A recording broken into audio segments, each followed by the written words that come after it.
Olá, bom dia. Agora são 4 horas em ponto pelo horário de Brasília. Hoje é terça-feira, 3 de agosto, madrugada da vacina. O corujão da vacinação se espalha. Mariana Aldano. Oi, Kovalik, bom dia. Cerca de 400 pessoas fizeram um agendamento para se imunizar na madrugada aqui no município de Embu das Artes, que fica na região metropolitana de São Paulo. Daqui a pouquinho eu conto tudinho para você. E a polícia amplia a investigação do assassinato de um menino de 7 anos no litoral gaúcho, Alfredo Pereira. A mãe e a companheira estão presas, mas a polícia não descarta a participação de uma terceira pessoa no crime.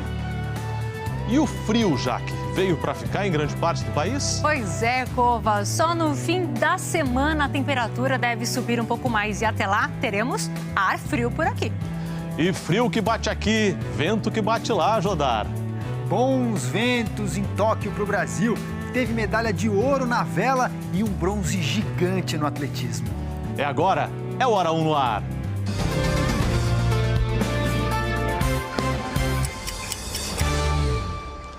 Uma ideia para aumentar a vacinação está se espalhando, é o corujão da vacina. Agora é na cidade de Embu das Artes, aqui em São Paulo. A Mariana Aldano está lá. Bom dia, Mariana.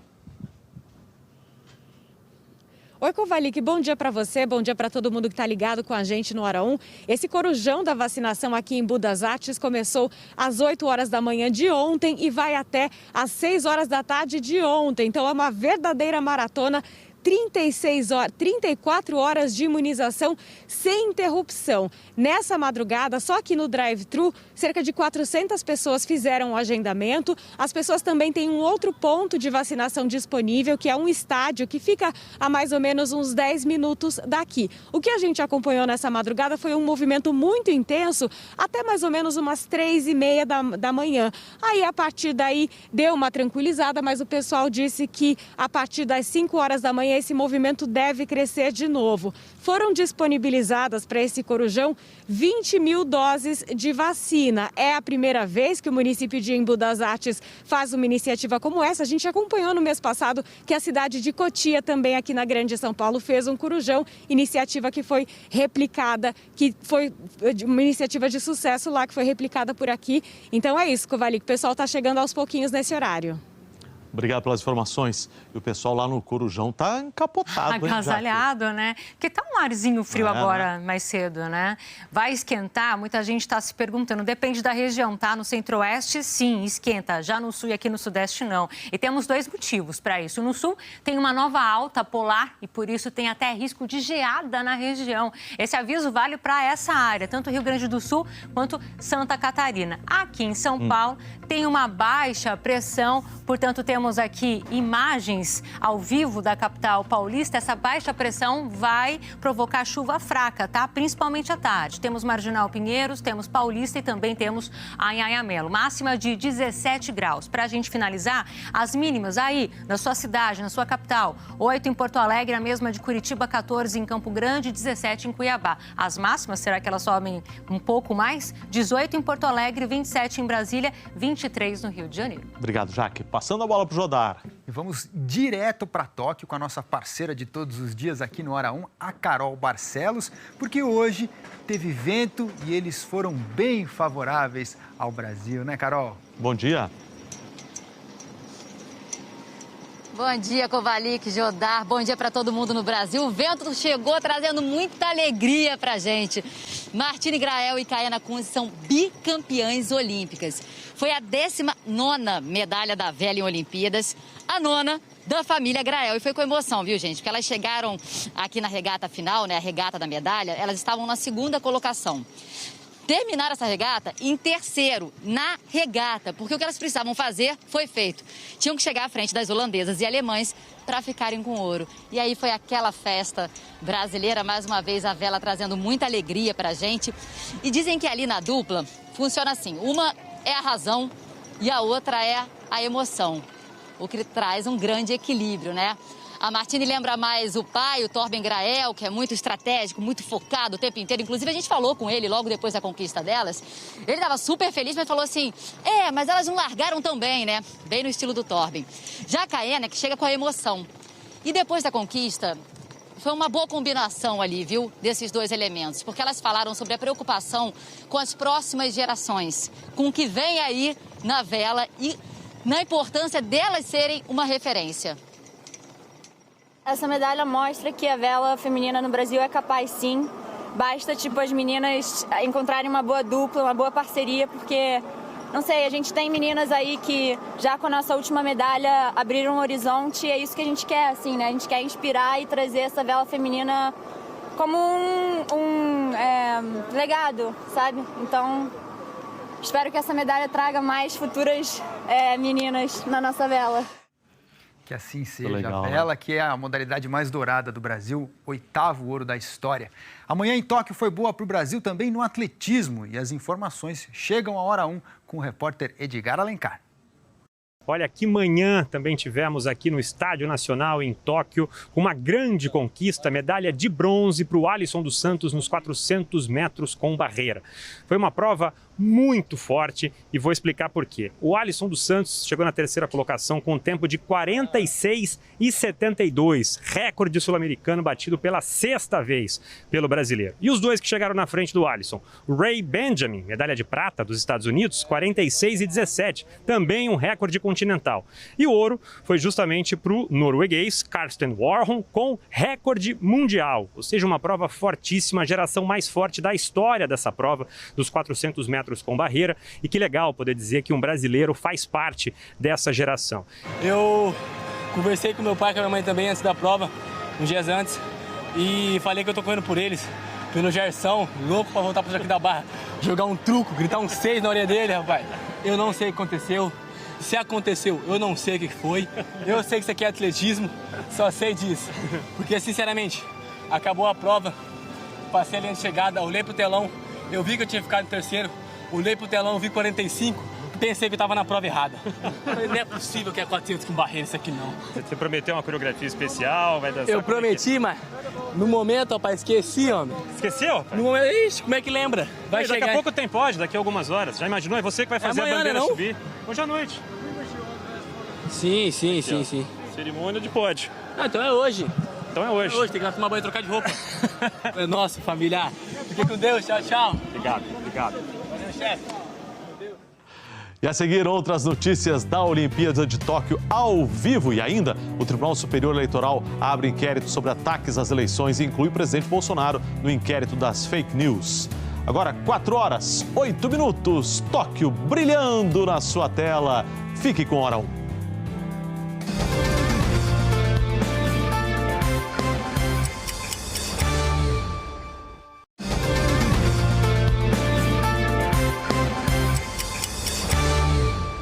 4h12, Hora 1 de volta. O Tribunal Superior Eleitoral aprovou esta noite, por unanimidade, a abertura de um inquérito administrativo sobre ataques à legitimidade das eleições. A Corte aprovou ainda, e também por unanimidade, um pedido para que o presidente Jair Bolsonaro seja incluído como investigado no inquérito das fake news que corre no Supremo. Antes da sessão, os ministros do TSE se reuniram e concluíram que era preciso dar uma resposta firme e forte contra ataques à democracia e ao sistema eleitoral. E, para isso, a decisão precisava ser com apoio unânime. Os pedidos são baseados nos constantes ataques, sem provas, feitos pelo presidente da República às urnas eletrônicas e ao sistema eleitoral do país, principalmente na live realizada na semana passada, na qual Bolsonaro fracassou em apresentar provas de fraudes no processo. No discurso, o presidente do TSE, Luiz Roberto Barroso, fez críticas duras a ameaças antidemocráticas. Barroso também defendeu a segurança do sistema de votação no Brasil. A ameaça à realização de eleições é uma conduta antidemocrática. Suprimir direitos fundamentais, incluindo os de natureza ambiental, é uma conduta antidemocrática. Conspurcar o debate público com desinformação, mentiras, ódio e teorias conspiratórias é conduta antidemocrática. Há coisas erradas acontecendo no país e nós todos precisamos estar atentos. Precisamos das instituições e precisamos da sociedade civil. ambas bem alertas. Nós já superamos os ciclos do atraso institucional, mas há retardatários que gostariam de voltar ao passado. E parte dessas estratégias incluem o ataque às instituições. Uma das manifestações do autoritarismo no mundo contemporâneo é precisamente o ataque às instituições, inclusive às instituições eleitorais que garantem um processo legítimo de condução aos mais elevados cargos da República. Sem citar nomes, Luiz Roberto Barroso voltou a criticar as mentiras do presidente Bolsonaro sobre o sistema eleitoral. Produzimos respostas com fatos, provas, conhecimento e ciência, sem adjetivos ou bravatas. A verdade só liberta aos que querem se libertar, aos que preferem se acorrentar à crença de que uma mentira repetida muitas vezes se torna verdade. Só podemos esperar que venham a ser iluminados algum dia pelo bem. Até lá, serão perenemente prisioneiros do mal. O TSE aprovou por unanimidade a abertura de um inquérito administrativo sobre as ameaças às eleições. Luiz Roberto Barroso afirmou que o inquérito vai buscar provas, medidas cautelares, ouvir testemunhas, recolher documentos, realizar perícias e outras providências que se fizerem necessárias. Considerando que a preservação do Estado democrático de direito e a realização de eleições transparentes, justas e equânimes demandam pronta apuração e reprimenda de fatos que possam caracterizar abuso de poder econômico, corrupção ou fraude, abuso do poder político, o uso indevido dos meios de comunicação social, uso da máquina administrativa e ainda propaganda antecipada, considerando relatos e declarações sem comprovação de fraudes no sistema eletrônico de votação, com potenciais ataques à democracia e à legitimidade das eleições, considerando a anterior instauração de procedimento administrativo, visando conhecer e viabilizar a análise de elementos concretos acerca da segurança do processo eleitoral das eleições de 2018 e de 2020, com vistas à preparação das eleições de 2022. Os ministros do TSE aprovaram também por unanimidade um pedido para que o presidente Jair Bolsonaro seja incluído no inquérito das fake news, aberto pelo Supremo Tribunal Federal. Encaminho a Vossa Excelência link do pronunciamento do excelentíssimo senhor presidente da República, realizado no dia 28 de julho de 2021, para fins de apuração de possível conduta criminosa relacionada ao objeto do inquérito número 4.781, apelidado de inquérito das fake news, em trâmite no Supremo Tribunal Federal, sob a relatoria de Vossa Excelência. O ex-ministro do TSE, Henrique Neves, falou sobre as possíveis consequências do inquérito administrativo no tribunal. Do que é apurado, eventualmente, pode-se chegar à propositura de uma ação, uma representação judicial, para aí já no momento da eleição, ou cassar o registro de quem tem abusado do poder econômico, não importa se é no ano da eleição ou no ano anterior, e eventualmente, inclusive no limite, pode chegar à cassação das pessoas que tenham sido eleitas com base em fraude, em corrupção ou abuso de poder. Mais cedo, antes das sessões que marcaram a volta dos trabalhos do Judiciário, foi divulgada uma carta do presidente do TSE, do vice-presidente e de ex-presidentes do tribunal, em defesa da urna eletrônica. A nota não cita nomes, mas é uma resposta aos ataques que o presidente Jair Bolsonaro tem feito à urna eletrônica, mesmo já tendo admitido que não tem provas e pedindo voto impresso. A A nota afirma que desde 1996, quando da implantação do sistema de votação eletrônica, jamais se documentou qualquer episódio de fraude nas eleições, que a urna eletrônica passou por sucessivos processos de modernização e aprimoramento, contando com diversas camadas de segurança, que as urnas eletrônicas são auditáveis antes, durante e depois das eleições, que todos os passos, da elaboração do programa à divulgação dos resultados, podem ser acompanhados pelos partidos políticos, Procuradoria-Geral da República, Ordem dos Advogados do Brasil, Polícia Federal, universidades e outros que são especialmente convidados, e que as urnas eletrônicas não entram em rede e não são passíveis de acesso remoto por não estarem conectadas à internet. A nota conjunta ressalta ainda que o voto impresso não é um mecanismo adequado de auditoria, por ser menos seguro do que o voto eletrônico, em razão dos riscos decorrentes da manipulação humana e da quebra de sigilo. E lembra que a contagem pública manual de cerca de 150 milhões de votos significará a volta ao tempo das mesas apuradoras, cenário das fraudes generalizadas que marcaram a história do Brasil. Além dos ministros Luiz Roberto Barroso e Edson Fachin e do próximo presidente da Corte, Alexandre de Moraes, assinam a nota outros 15 ex-presidentes. Na abertura dos trabalhos do Supremo Tribunal Federal, o presidente da Corte, ministro Luiz Fux, sem citar nomes, também mandou duros recados ao presidente Bolsonaro. Num deles, afirmou que não há caminho fora da Constituição. O povo brasileiro jamais aceitaria que qualquer crise, por mais severa, fosse solucionada mediante mecanismos fora dos limites da Constituição. A democracia nos liberta do obscurantismo, da intolerância e da inverdade. Trago uma advertência, porém. A democracia é o exercício da liberdade com responsabilidade.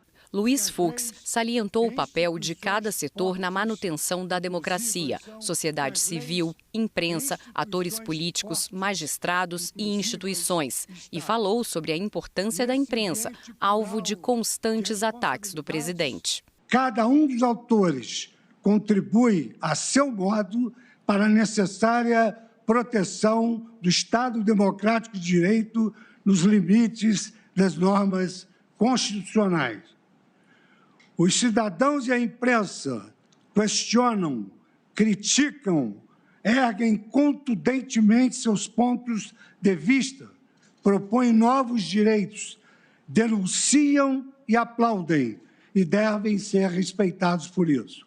Fux afirmou que a justiça se difere do tempo da política, que preza pela harmonia e independência entre os poderes e que sabe o momento de falar.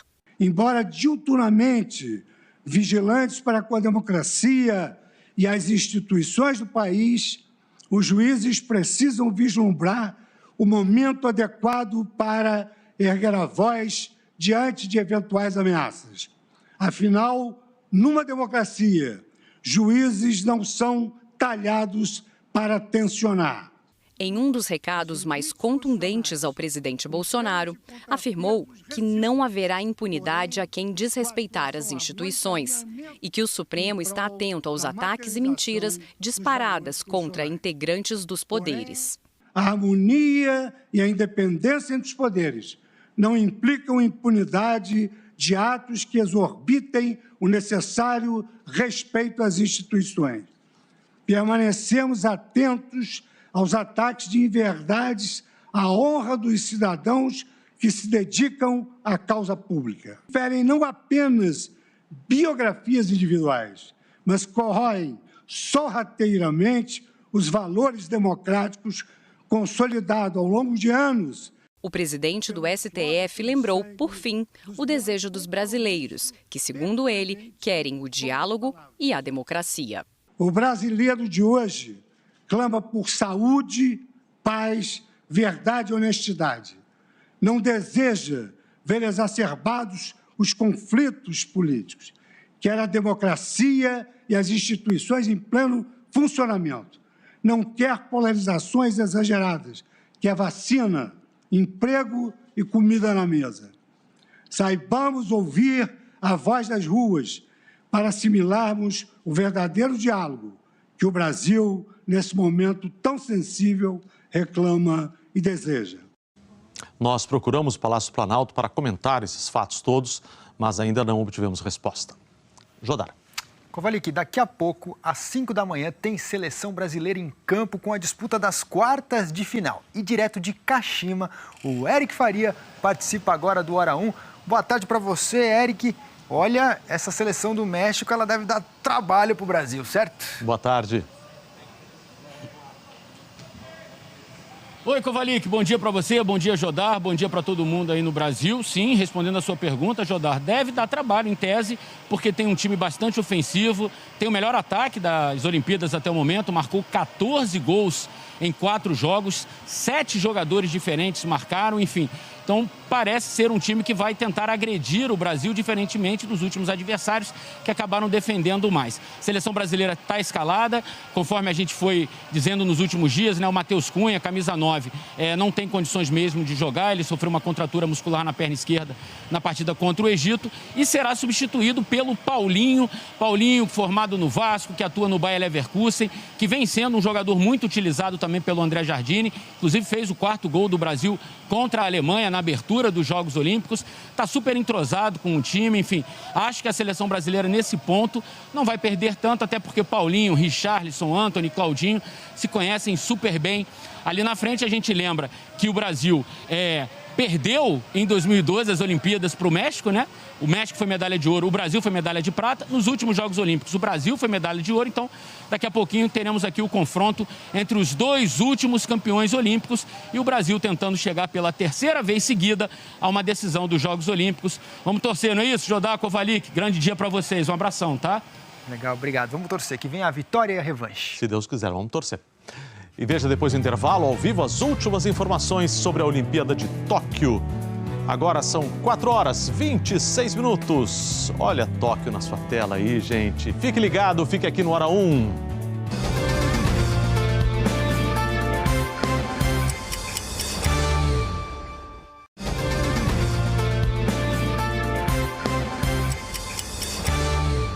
Quatro e meia, celular tocando e Hora 1 de volta. 60% da população do estado de São Paulo já foi vacinada com ao menos uma dose e novos grupos serão vacinados esta semana. Rômulo Dávila conta tudo pra gente. Mais uma vez, bom dia. Oi, Kovalik, bom dia para você, bom dia a todos que estão com a gente aqui no Hora 1. Pois é, atingimos ontem, então, essa marca de 60% da população adulta do estado de São Paulo já vacinada com pelo menos a primeira dose. Se a gente for pegar a imunização completa, ou seja, a aplicação também da segunda dose ou então da vacina com dose única, essa taxa é um pouco menor, de 22,6% da população vacinada. É claro que a vacina está chegando para os mais jovens. A Secretaria Estadual da Saúde espera vacinar todos os adultos do estado de São Paulo até o dia 16 de agosto. Recadinho rápido para hoje, tem repescagem para quem tem 28 e 29 anos, amanhã vacina para 27 anos. Kovalik. Obrigado, até mais. Já na China, milhões de pessoas voltaram ao confinamento por causa do avanço da variante Delta do coronavírus no país. A aplicação em massa de testes e restrições a viagens também se somam às medidas adotadas para conter o retorno da pandemia. A nova explosão de casos começou no aeroporto da cidade de Nanjing. Por lá, moradores já passaram por 3 rodadas de testes. Conjuntos residenciais, bares, restaurantes foram fechados. Pequim, que está na lista de cidades com aumento de casos, também já testou milhões de pessoas. Até agora, nenhuma morte foi registrada. Jodar. Kovalik, no vôlei, a seleção masculina venceu o Japão por 3-0 e está nas semifinais. O Brasil fechou o primeiro set nessa bola fora do Japão, que a gente vai ver agora, 25-20. O segundo set ele foi um pouco mais complicado. Olha a bola para fora, ó. E o segundo set ele foi um pouquinho mais complicado. Foi a vez do Wallace fazer o ponto final, 25-22. E jogou muito o Wallace. Já o terceiro set foi o mais tranquilo. O Maurício Souza fechou a partida em 25-20. Agora a nossa seleção vai enfrentar o Comitê Olímpico da Rússia na quinta-feira. Mas foi a conta, Kovalik. 3-0 nos donos da casa. Tá certo. E a seguir, ao vivo, as notícias da Olimpíada de Tóquio e ainda as investigações do caso da mãe que confessou ter matado o filho de 7 anos e jogado o corpo num rio, no Rio Grande do Sul.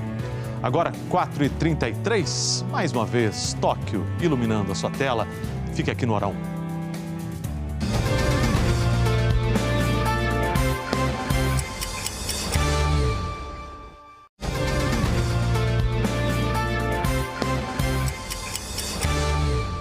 Quatro e 36, Hora 1 de volta. A polícia do Rio Grande do Sul ampliou a investigação no caso da mãe que confessou o envolvimento na morte do filho de 7 anos. O corpo do menino foi jogado num rio. A gente vai conversar ao vivo com o repórter Alfredo Pereira, que tem as informações desse caso terrível. Alfredo, bom dia. Bom dia, Kovalik. Bom dia para todo mundo que nos acompanha ao vivo aqui no Hora 1. A mulher e a companheira estão presas por ocultação de cadáver, tortura e homicídio triplamente qualificado. As buscas ao menino Miguel já entram no 5º dia e agora estão sendo feitas pelos bombeiros também no mar, lá na praia de Imbé, no litoral norte. Lembrando que a mãe da criança, Yasmin, de 26 anos, confessou que tinha dopado o menino Miguel, de apenas 7 anos, colocado dentro de uma mochila de rodinhas e arremessado sob o rio Tramandaí. Mas o rio Tramandaí tem conexão também com o oceano. Bruna Nachelli da Rosa, a companheira dela, está presa porque é suspeita de ter participado do crime. E Kovalik, a última atualização é de que a polícia desconfia que uma terceira pessoa tenha participado também desse crime. Volto com você. Trágico, muito trágico. Obrigado, até mais. Jaque. Vamos lá, então. Resumo, destaque de hoje, temperaturas ainda baixas, subindo aos poucos e tempo firme em grande parte do país. É só olhar aqui o nosso mapa. Chuva prevista para hoje em parte do norte, no litoral nordestino, pode chover no Rio de Janeiro e aqui em São Paulo também, principalmente à tarde, não é uma chuva forte. Olhando para a nossa câmera aqui, então, temos São Paulo, região da Paulista, máxima de 17 graus. Temos Recife também com previsão de chuva, máxima de 27. E Urupema, Cova, porque hoje há risco de geada, menos 3 graus e máxima de 15. Frio, né? Em Urupema, olhando as máximas previstas para as outras regiões e capitais, 18 para quem está em Porto Alegre, 27 em Brasília, 23 no Rio, 30 em Campo Grande, 33 para você que está lá em cima em Belém. Para a gente finalizar, aos poucos a temperatura vai subir, bem aos poucos e principalmente no meio da tarde, em Porto Alegre, em São Paulo e no Rio de Janeiro. Obrigado, Jaque. Jodar, passando a bola. Vamos nessa. Chegou o momento do nosso contato com o Estúdio Olímpico. O Felipe Andreoli está por lá. Bom dia. Tá ali ele, ó. Ah, tá desse lado aqui. Peguei, hein? Vai estar aqui também. Tá por todas as partes, o Andreoli. Conta pra gente aí, nosso quadro de medalhas engordou, né? Multi-homem. É tudo que é lado. Ah, foi bom demais. Bom dia, Kovalik.